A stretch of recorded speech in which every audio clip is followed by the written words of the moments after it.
Bom, que bom que vocês já conhecem a história.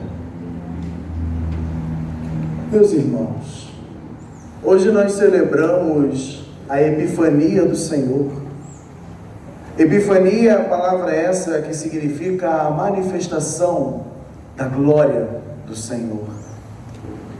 A Epifania de Jesus se dá em diversos momentos, são muitos os mistérios dessa Epifania. Desde a adoração dos magos até o próprio batismo de Jesus, quando desce o Espírito Santo em forma de pomba, e nós já celebraremos esse mistério em breve, do batismo do Senhor. Hoje celebramos a manifestação da glória de Deus nessa visita que o menino Jesus recebe dos reis magos. Homens esses não pertencentes ao povo de Israel, portanto, pagãos, não eram, até que se provasse o contrário, até aquele momento, herdeiros das promessas de salvação feitas por Deus ao seu povo. Mas, como algumas profecias no Antigo Testamento já faziam entrever, fazia parte do projeto de Deus esta salvação universal, ou seja, Deus destina a amizade, o seu amor, a sua amizade para todos, quer chamar a todos. Os povos caminham à tua luz, disse a primeira leitura de hoje, tirada do profeta Isaías. Teus filhos vêm chegando de longe, com tuas filhas carregadas nos teus braços, e vai mostrando vários, os camelos, os dromedários, todos chegando, povos de todas as raças, tribos e línguas que virão a adorar o Senhor. O próprio Salmo de hoje, nós dizíamos isso no refrão: as nações de toda a terra hão de adorar-vos ao Senhor, de toda a terra. Mas esse passo adiante de tornar essa promessa de salvação de Deus não restritiva ao povo de Israel, mas ao novo Israel, nascido da água e do Espírito, no sangue do Cordeiro, Jesus, começa no próprio Jesus. E já pequeno, ainda bebê, já mostra que veio para trazer a salvação a todos os povos, sem distinção, sem nenhum tipo de distinção. São, de fato, quando nós falamos dos sinais apresentados aqui no Evangelho, na celebração da Epifania, são de fato muitos os sinais de Deus também na nossa vida. Hoje no Evangelho nós temos a presença dos magos, sinalizando que o Evangelho deveria alcançar todos os povos. Nos presentes dados pelos magos, ouro, incenso e mirra, nós vemos sinais da realeza de Jesus, ouro, da divindade de Jesus, incenso, e desta sua humanidade que viria a ser entregue à morte, mirra. Vemos sinais. A estrela é um sinal que sobressai por excelência no Evangelho de hoje, porque foi a estrela que foi o sinal percebido pelos magos, que os fez entender, a partir dos seus conhecimentos, da sua rudimentar astronomia, que os fez entender que um grande evento estava acontecendo, que aquela estrela não estava ali por casualidade. E com seus estudos, com seu conhecimento, sem mesmo terem recebido a revelação de Deus, conseguem, pela sua abertura à graça, deixar-se conduzir por essa estrela que os levará até o menino. De fato, meus irmãos, são muitos os sinais através dos quais Deus dialoga conosco. Sinais concretos da nossa vida, porque é na nossa história que Deus conversa conosco. É na nossa história, na história da nossa vida, que devemos encontrar os sinais de Deus, para através destes sinais podermos entender a sua vontade em nossas vidas e realizá-la sem medo. É preciso, no entanto, que nós peçamos a Deus uma graça. A graça de sermos capazes de enxergar esses sinais. Porque não são os mesmos para todos. Com cada um, Deus escreve uma história única. Com cada um. Não se repete Deus. Porque já foi dito a exaustão que para Deus não existe multidão. Deus não nos olha como uma massa informe. Deus nos olha como filhos, um a um. E por isso, com cada um dialogará o Senhor de maneira única. Por isso é preciso que peçamos ao Senhor a graça de saber enxergar na nossa história os sinais de Deus, que vem ao nosso encontro, que busca a nossa companhia, que quer o nosso amor. É preciso, se queremos saber enxergar os sinais de Deus, termos uma doçura a Deus no nosso coração, para nos deixar ser conduzidos por Deus, sermos dóceis ao Espírito de Deus, que vai nos mostrando os sinais da sua presença e vai nos confirmando no caminho que Ele mesmo preparou para nós.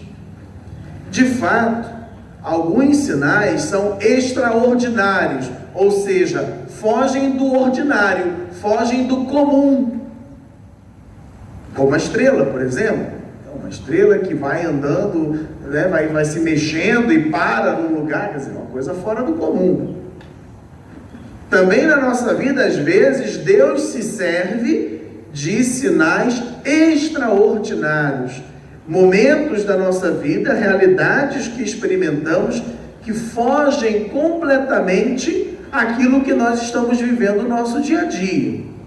Às vezes Deus se usa dessa maneira para falar conosco, mas nós sabemos que essa não é a maneira usual de Deus de falar conosco. Deus fala conosco de maneira ordinária, isto é, de maneira cotidiana, através da nossa vida, através da sua palavra, através da oração. Existem os meios normais pelos quais Deus fala conosco, né? Então, as pessoas que moram dentro de uma mesma casa, elas podem falar pessoalmente, quando estão na frente uma da outra, mas se de repente uma saiu na rua, foi comprar alguma coisa, a gente pode falar por telefone. Existem maneiras não correntes, né? Não frequentes, e outras mais frequentes, né? Hoje em dia, por exemplo, quase ninguém fala mais por carta, pelo que parece, né? Muita gente perdeu esse hábito de escrever as cartas. Antigamente, o comum era esse, né? Hoje já não é mais. Então, Deus tem o seu comum, a sua maneira comum de falar conosco, na oração, na palavra, né? Na assembleia litúrgica, Deus nos fala. E aqui, meus irmãos, é preciso que nós aprendamos a ter muita humildade, né? Humildade, essa virtude tão importante. Eu me lembrava, o diácono João vai lembrar também, um vídeo em que o saudoso Padre Léo falava que existem algumas pessoas que padecem, como é o nome que ele dá? Da síndrome do arcanjo Gabriel, esqueci o nome. De pessoas que se acham os anunciadores de Deus. Toda hora Deus está mandando uma mensagem para falar para alguém, toda hora, né? E ele dizia isso, contava uma história que aconteceu com ele, que estava lá no sul, e tinha que ir para São Paulo, parece, e aí ele já tinha comprado a passagem, tudo, e alguém ligou lá para casa onde ele estava, e falar com o padre, é urgente? Não, ele atendeu. Padre, o senhor vai viajar? Sim, vou sim. Não vá, porque Deus me deu uma visão do senhor em cima de uma cama, todo machucado, o senhor teve um acidente, não vá. Tá bom, muito obrigado. E aí o assistente dele lá perguntou, padre, então o senhor não vai? Eu falei, claro que eu vou. Padre, o senhor não viu? A mulher falou, mas a mulher falou que o senhor vai sofrer um acidente. Ele disse, mas meu filho, eu vou de avião. Quantas vezes já viu alguém que sofre acidente de avião ficar entrevado? Se tiver um acidente, não vai ter. Vou morrer, né? Assim, com aquela maneira muito simpática dele de dizer as coisas. Mas cuidado, meus irmãos, porque às vezes nós queremos falar com Deus só da forma extraordinária. E negamos a Deus a possibilidade de falar conosco no simples do dia a dia. Achamos-nos talvez especiais. E eu não estou aqui de forma alguma negando a existência dos dons que Deus dá, de forma alguma. Mas é preciso lembrar que os dons extraordinários são extraordinários, não são o veículo comum de Deus de falar. E às vezes a gente quer que seja assim. A gente não quer, às vezes, o silêncio da oração. A gente quer, talvez, alguém, um guru, que nos diga, olha, faça isso, faça aquilo, esse ano vai ser assim, me foi revelado aquilo. A gente quer isso, o show. Mas é preciso termos humildade para sabermos encontrar os sinais que Deus certamente nos dá a cada dia, de maneira simples, singela, no nosso dia a dia. Lembremos que os sinais extraordinários têm uma finalidade e prazo específicos. São para situações específicas. Jesus ressuscitou Lázaro, mas Lázaro depois morreu, como todo mundo. O único que já está em corpo e alma no céu é Jesus, e por obra e graça da misericórdia de Deus, a Virgem Maria, assunta aos céus, pela força de Deus. Todos os demais, aqueles que Jesus ressuscitou, voltaram a morrer depois. Então, os sinais extraordinários têm uma finalidade, têm um período. E às vezes eles desaparecem, como desapareceu também a estrela.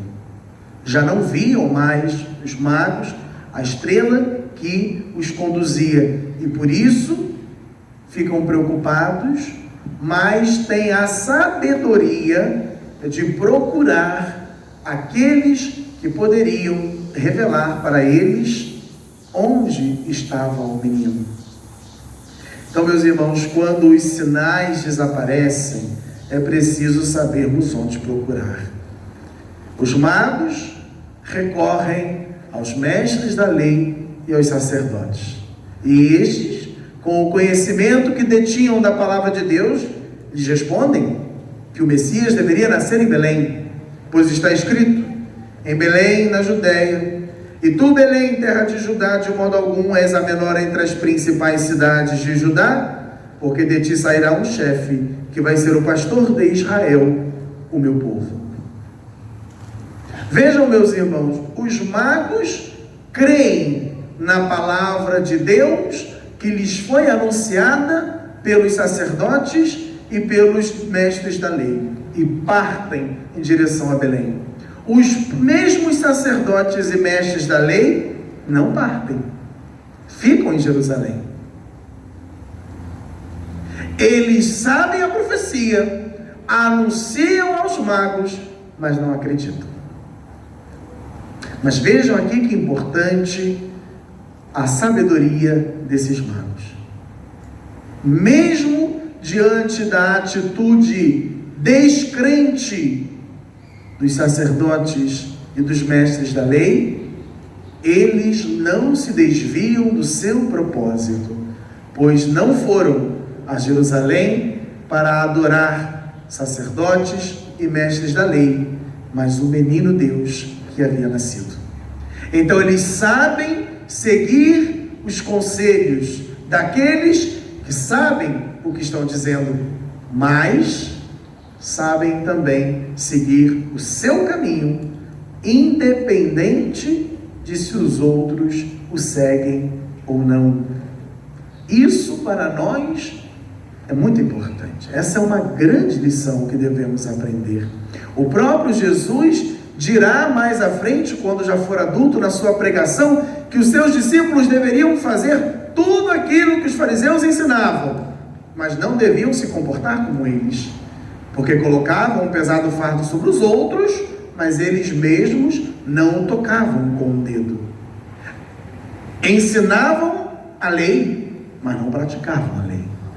Isso não dá aos discípulos do Senhor o direito de também não praticar a lei, porque não serão julgados pelos fariseus, mas pelo Senhor. Não foram chamados pelos fariseus hipócritas, mas pelo Senhor. O nosso compromisso é com Deus. Por isso aqui, meus irmãos, também é importante que nós saibamos recorrer também, nos momentos de dúvida e de incerteza, aqueles que Deus coloca no nosso caminho como guias e pastores para nos mostrar por onde se vai até o Senhor. Essa é a missão da igreja.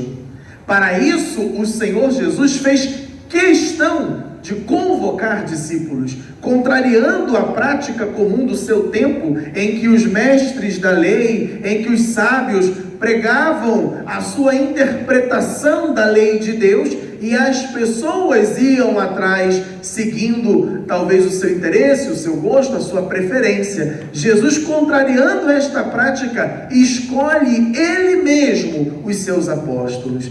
Apóstolos são os enviados, né? São os mensageiros. Jesus escolhe, faz questão de formar um grupo para que depois pudesse continuar a missão. Ele mesmo diz: ide por todo o mundo, a todos anunciai o Evangelho.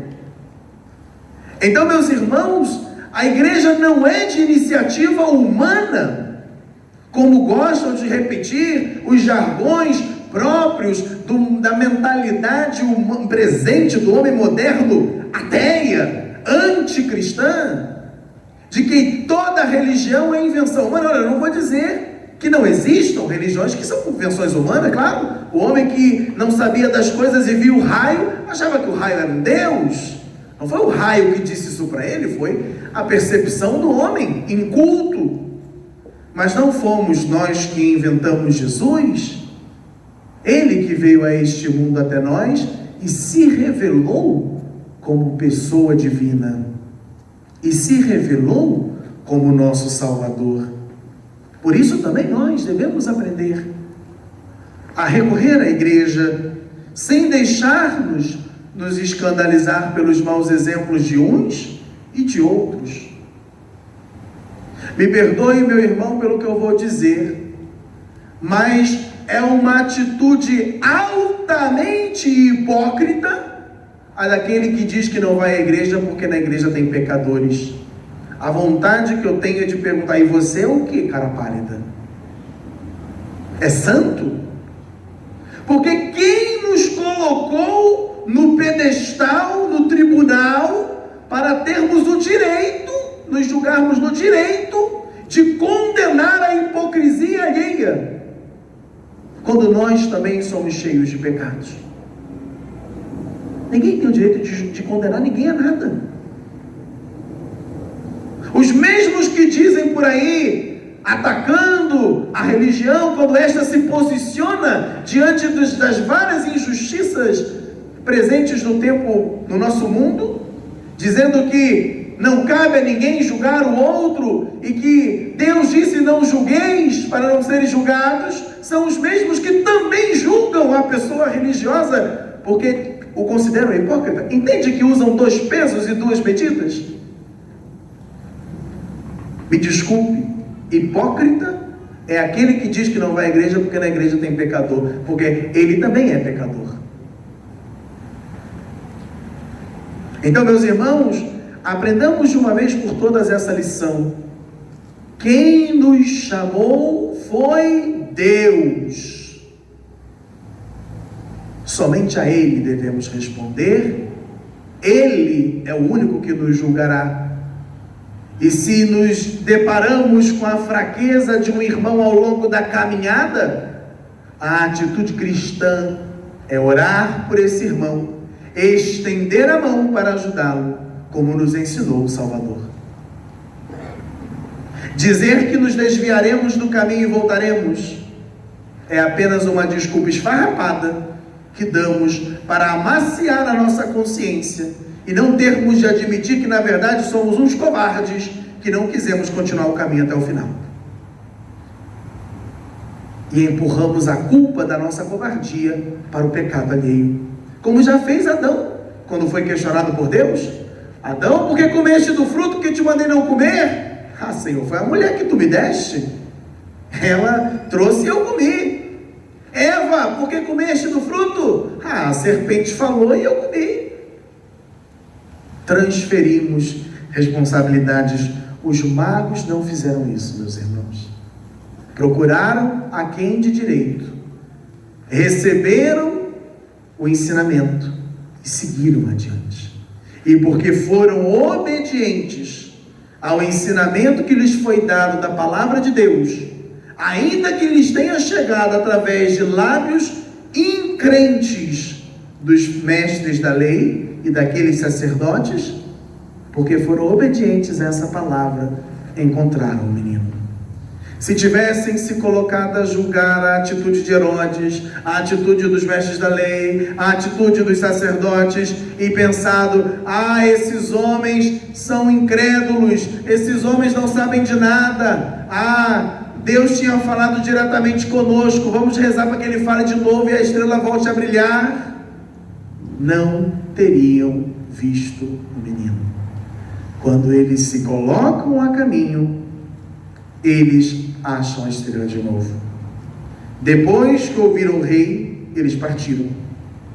E a estrela que tinham visto no Oriente apareceu de novo. Ia diante deles até parar sobre o lugar onde estava o menino. Por isso eu dizia que precisamos ter humildade para reconhecer os sinais do Senhor. Esses magos chegaram dizendo uma frase muito interessante: viemos para adorá-lo, viemos adorar o menino que acaba de nascer. Meus irmãos, nós também precisamos ter essa mesma atitude. Precisamos ser homens e mulheres de adoração.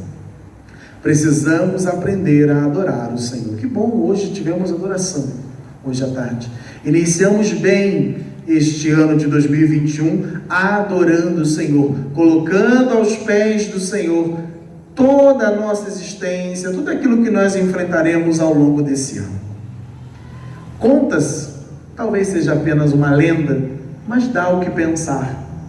Conta-se que certa vez Gandhi conversava com um católico e este lhe falava sobre a sua fé, e Gandhi disse que não tinha como acreditar nisso, pela atitude que notava naqueles católicos, pois estes diziam crer que o seu Deus estava no sacrário, na Eucaristia. E ele teria dito: se eu acreditasse que Deus está ali, eu não sairia de perto dele, passaria o dia inteiro ali. Lenda ou não, de fato, meus irmãos, esses magos foram seguindo uma estrela para poder adorar Jesus. Quando a estrela some, vão até Herodes, consultam, voltam de novo, vão a Belém para adorar o menino, enfrentam várias dificuldades para adorar Jesus. E nós, católicos, que cremos na presença real de Jesus na Eucaristia, que esforço fazemos para estarmos junto dele? De fato, procuramos estar com o Senhor sempre? Muito me choca algumas atitudes, e eu sei que talvez até pela má catequese recebida, infelizmente, por muitos irmãos sacerdotes, que não ensinam aquilo que a igreja ensina. E infelizmente muitas pessoas acabam sendo conduzidas a ter uma atitude diante de Jesus eucarístico, uma atitude irreverente, para não dizer sacrílega. O sacrilégio é um pecado que viola as coisas sagradas. E pessoas que, pelo mundo afora, e você que talvez nesse tempo da pandemia tenha acompanhado muitas missas na televisão, em algumas basílicas por aí, nós vemos a maneira como não apenas as pessoas recebem o Senhor, mas a maneira quase sacrílega com que o próprio Senhor é administrado aos fiéis, quase como se estivesse dando um biscoitinho, e não o Rei dos Reis e o Senhor do Universo. O que podemos esperar de pessoas que acabam se acostumando em tratar Jesus de maneira banal? Quando tomam o Senhor, e aqui os ministros não me deixam mentir, porque na formação que dávamos sempre falávamos disso, que às vezes vão passar nosso Senhor para uma outra âmbula e viram como se estivessem virando um pote. Meus irmãos, onde está a nossa fé na Eucaristia? E nesses tempos que nós estamos vivendo, que nos impõem certas situações, onde está também o nosso zelo, a nossa reverência para, no momento de receber o Senhor? Hoje eu não quero induzir ninguém a nada, mas estamos aqui, cada um sabe das suas necessidades, da sua vida, da sua situação. Mas hoje estamos aqui numa missa campal. A coisa mais frequente, né, que nós vemos quando tem uma missa campal, ou que de repente não tem um lugar, é na igreja, mas não tem um lugar para apoiar o joelho, muitas pessoas não se ajoelham. E eu não me refiro, evidentemente, às pessoas que têm problema de coluna, de perna, do que for, né? Está operado, o que for. Claro que não. Há muitos, para não sujar a calça, mas não teriam nenhum problema em dançar até o chão, rolar no chão, trupicar no chão, furunfar no chão, não teriam nenhum problema com a calça. Mas se for para ajoelhar para adorar o Senhor, aí já não dá. Aí já não dá. Entendem, meus irmãos, que nós tendemos a tratar o Senhor de uma maneira bastante infame? Mas Jesus sempre encontra uma forma de ser achado por nós. Aos magos que o buscavam de coração sincero, ele colocou aqueles homens que mostrariam o caminho, e depois a estrela voltou a brilhar. Eu me recordo, né, quando eu era mais novo, estudava no bairro de Neves, né, da antiga 5ª à 8ª série. Agora já não é mais assim, né? 6º a 9º ano do 2º segmento do ensino fundamental. Falei direitinho, já? Obrigado. Naquela época eu estudava em Neves e era de tarde.